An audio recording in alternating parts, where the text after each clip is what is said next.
Nauuhaw ako. Kulang pa ba? Ayaw mo ba, Lord? Papasa pa ba ako? Bakit ganito kami? Bakit sila ganun? Mabuti pa sila. Ito ang mga tanong na nagdudulot ng pagkauhaw sa aking buhay. Noon. Mula pagkabata, maraming tanong sa aking isipan ang bumagabag at patuloy na bumabagabag tuwing ako'y dumaranas ng pagkabigo, hirap at sakit. Lumaki akong malayo sa aking mga magulang. Malayo sapagkat ang aming ama noon ay parte ng military, samantalang ang aming ina ay isang guro sa mga liblib na paaralan sa aming probinsya. 5 kaming magkakapatid. Ang 3 kong nakatatandang kapatid ay nasa aming lolo't lola, samantalang ang 2 naman, ang isa naman ay nasa aming lolo't lola sa mother side. Samantalang ako, sa isang kalapit bahay lamang naiwan sa mga matatandang dalaga na kahit di namin kadugo ay kinupkup akong parang tunay na anak. Hanggang sa high school ay doon ako sa kanila nakatira sapagkat ika nga sila ang mas naging malapit kaysa aking mga magulang. May mga panahong na ilang okasyon sa aking pagkabata na di ko kasama ang aking ama at ina. Sa tuwing mangyayari yon, na ikukumpara ko ang aking sitwasyon sa aking mga kaklase at mga kababata. Bakit sila? Bakit ako hindi? Sana ganun kami. Nung ako'y papasok na ng kolehiyo, inasam ko at pinagsumikapang makapasa sa entrance exam ng architecture dito sa UST sa Maynila. Lubos ko itong pinagandaan at naipasa ko nga ang written at practical exam. Ngunit sa kadahilan, hindi ako financially masusuporta ng aking mga magulang at dahil daw hindi sila tiwala na akong mag-aral mag-isa dito sa Maynila, kaya hindi ito natupad. Ako'y nagdesisyon na lamang na mag-take ng economics sa lokal na universidad sa halip na maaari kong kuhanin dito ang pag-architecture bilang pagrebelde sa aking magulang. Ako'y nag-aral noon sa isang premyadong paaralan sa high school sa Bicol, katulad ng aking kapatid, ang aming panganay. Ang mga graduates rito ay kadalasang napupunta sa mga tanyag na paaralan dito sa Maynila, tulad ng UP, Ateneo, LaSalle at UST. Kaya't muli nagtanong ako, bakit si ate pinayagan? Bakit ako hindi? Nang ako'y makapagtapos ng kolehiyo, dito sumagi sa isip ko ang aking pangarap, ang maging abogado. Kaya naman nung ako'y makapagtapos, agad akong pumasok sa UST Legazpi. Nag-aral sa gabi habang nagtatrabaho sa umaga. Sa kadalanan na-culture shock ako sa law school at dahil di ko rin kayang matustusan ang aking pag-aaral, ay pinagpaliban ko ang aking pangarap. Pumunta ako dito sa Maynila para magtrabaho nang walang kasiguraduhang may pagpapatuloy ko ang aking pangarap. Muli ako nagtanong, bakit sila may pagkakataon? Ako wala. Mabuti pa sila. Ako'y pinalad nung matanggap sa isang multinational company dito sa May Ayala sa Makati, kung saan naging matagumpay ang aking karir at na-promote pa nga ako base sa aking magandang performance. Ngunit noong January 2011, isa ako sa mga na-retrench dahil sa pag-alis ng kumpanya dito sa Pilipinas. May mga pinalad akong kasamahan na ma-absorb sa nakabiling kumpanyang ito.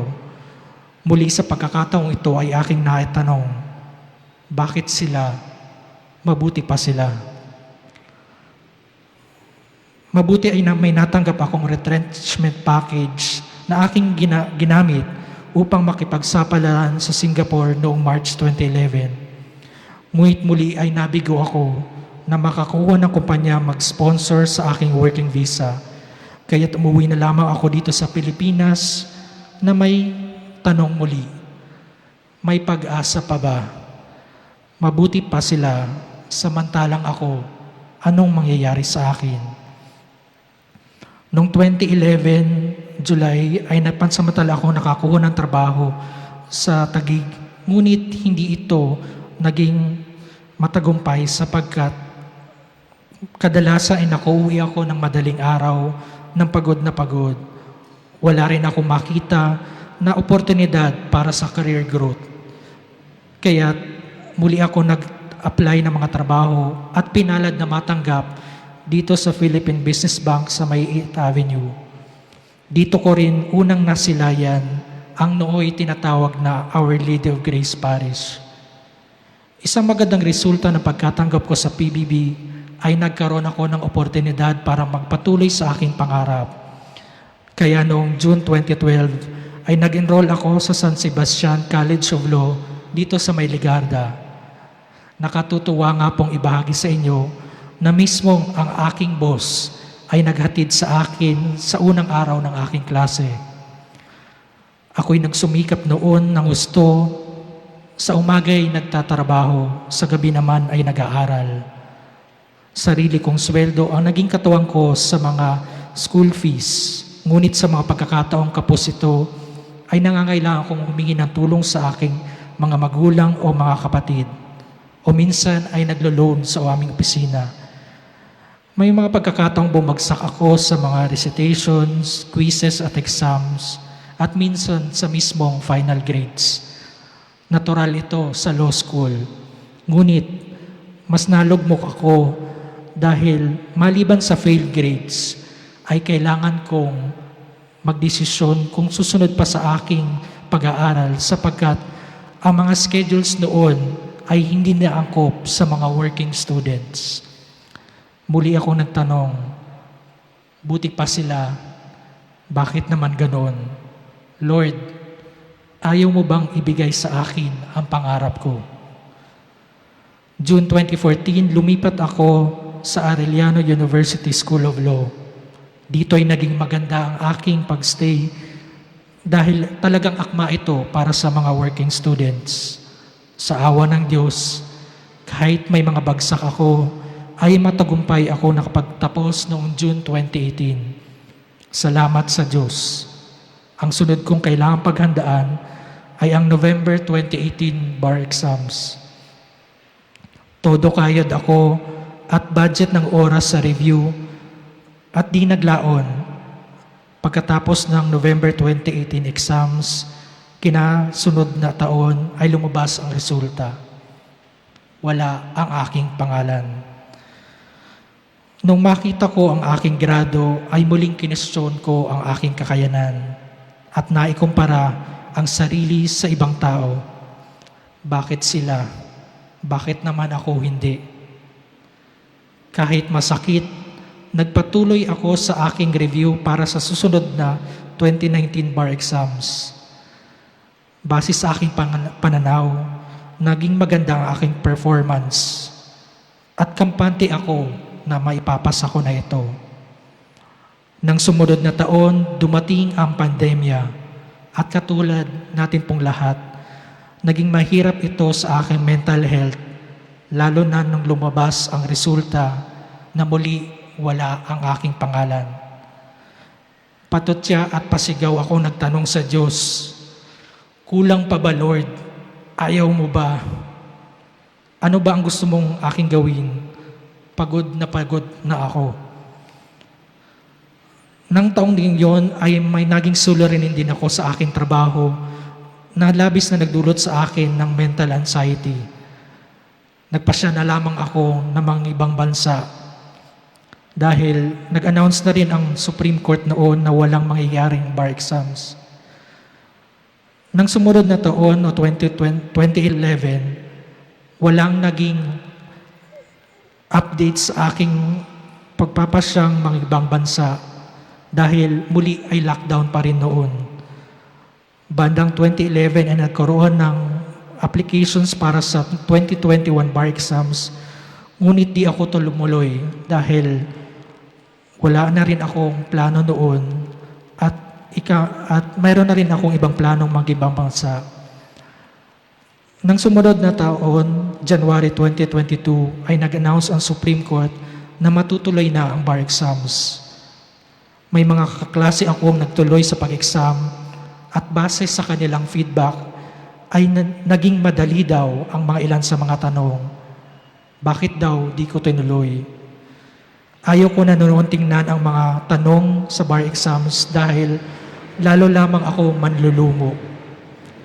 March 2022 nang napagdesisyonan kong umalis na sa Philippine Business Bank upang magplano sa focus kong mang-ibang bansa. April 2022 lumabas ang resulta ng January exams at sobrang laki ang porsyento ng pumasa. May mga nagtanong na aking kamag-anak, bakit daw di ako nag-take? Sayang naman. Muli akong nagtanong sa Diyos, bakit sila, Lord? Bakit ako? Hindi. Mabuti pa sila. Pagkatapos ng isang linggong iyak at malalim na pag-iisip, pinasya kong sa huling pagkakataon ay mag-take noong November 2022 bar exams habang naghihintay sa resulta ng aking visa application. Kung alin man, Lord, ang ibig mo, yun na, kamo. Ngunit sa panibagong dagok, hindi naging matagumpay ang processing ng aking visa. Nagkaproblema ko sa aking agency habang nagre-review ako noon sa gabi at nagtatrabaho naman sa umaga. Naramdaman ko noon na parang ayaw ko nang lumaban. Gusto ko nang sumuko. Uhaw na ako sa pag-asa na di ko maaninag. Dumating ang November 2022 bar exams at mag-isa kong sinuong ang laban para sa aking pangarap. Binuhos ko ang lahat ng pagod, ng iyak at pagkabigo sa mga nakaraan. Bilang animoy, tubig na nagpapatibay sa akin sa dalawang linggong exam na iyon. 4 na halos magkakasunod na araw ng 8 oras ng matinding pagsusulit. Ngunit natapos ko ito. Salamat sa Diyos. Ang sumunod dito ay ang aming tinatawag na agony of waiting for the bar results. December 2022 nang nagsimula na ako sa panibagong kumpanya kung saan ako ngayon nagtatrabaho. Naging mabait ang boss ko dahil tinanggap po nila ako noong September 2022 at pinayagang mag-start lamang noong December o pagkatapos ng bar exams. April 14, 2023, 1:15 ng hapon, number 440, pangalan ko ay aking nasilayan. Salamat sa Diyos. Ako'y ganap ng abogado. Wala na ang aking mga tanong na bakit sila, bakit hindi, kailan Lord, sana ako rin. Itong mga salitang ito ang pumukaw sa aking damdamin. Happy is the person who learns to wait as he prays and never loses his patience, for God's time is the perfect time. Siguro kaya hindi ko nakukuha ang aking mga gusto dahil ako ang nagdedesisyon dito. Hindi dapat ako, hindi dapat tayo, kundi siya lamang ang magpapasya. Detachment. Yan ang modernong pananaw ko sa mga huling salita ni Jesus na I thirst o nauuhaw ako. Detachment sa paghalintulad o pagkumpara ng ating sitwasyon sa ibang tao. Alam kong hindi natin ito madalas maiwasan. Ngunit sa tuwing maramdaman natin ito, isipin natin na ito'y pagkauhaw lamang. Pagkauhaw sa acceptance ng ibang tao. Pagkauhaw sa mga nais nating marating sa buhay. Pagkauhaw ng atensyon ng ating mga magulang, katulad ng aking naramdaman. pagkaunaw natin sa kung ano ba ang purpose natin sa buhay. Dahil sa mga pagkauhaw na ito ay pansamantala lamang mapapawi, ngunit hindi pang matagalan. Kung sa Panginoon tayo palagi ang magtiwala at sumandal sa tuwing tayo'y nauuhaw sa hamon ng buhay, di na tayo kailanman mauuhaw. Katulad ng nasasaad sa kasulatan, ang sinumang uminom ng tubig na ibibigay ko ay hindi na mauuhaw kailanman. Ang tubig na aking ibibigay sa kanya ay magiging balon ng tubig na mapapa sa kanya. Ito ay bubukal sa buhay na walang hanggan. Hindi sa kung sino tayo o ano tayo ang magsasabi kung sino ba talaga tayo. Ika nga ni Albus Dumbledore. Sa halip, ito'y masusukat sa ating mga desisyon at mga choices sa buhay. Kung sa bawat desisyong ito ay ilalaan natin para sa Diyos, panigurado, katulad ng bukal ng tubig ay walang hanggan ang darating na pagpapala na ating makakamtan. Panginoon, dahil sa inyo, di na muli ako mauuhaw. Marami pong salamat.